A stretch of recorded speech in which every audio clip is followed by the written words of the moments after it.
I pozdrav svima. Napokon snimamo klip i da kažem zašto nije bilo klipa. Evo ovako, da počnemo prvo. Zadnji klip sam snimio 3D pinball, mislim da je epizoda 3 ili 2, ne znam tačno. Ovako, zadnju epizodu sam snimio tu i posle te epizode, možda sutra dan, da vam ispričam priču, upalim ja kompjuter, krenem da ga upalim, znači na dugme, upalim ga i on sve normalno uđe, ja ostavim ono sve normalno, znači sve radi, znači ovako idem refresh to i ajde da uđem, imao sam Mozilla, sad sam obarao sistem i ajde da uđem u Mozilla, ja uđem u Mozilla, on se ugasi. Pa koji ti, evo probam ajde još jednom da nije, tako sam 2-3 puta probao i posle, kako se zove, posle jednog vremena,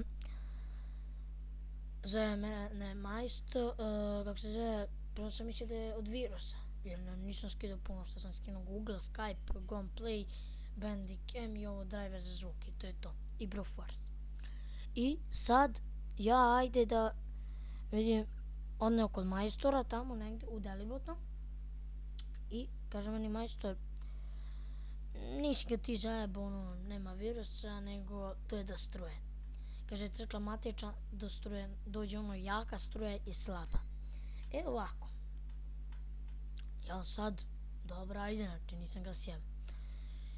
I ja, kaže meni majstor, moraš da kupiš onaj deo, to je starinsko, možda ću da slikam pa ću stavim u video, ovako nekoliko duga čunčuna, otprilike ovako, otprilike možda nekih, pa što znam, 20 cm. I imaš kao šteker ovako i tu uključite taj utilkač i onda on drži ravnomernu struju. Meni je crko zato što, kako se zove, bila je jaka i slaba struja i meni crkla matična. Sad valjda neće.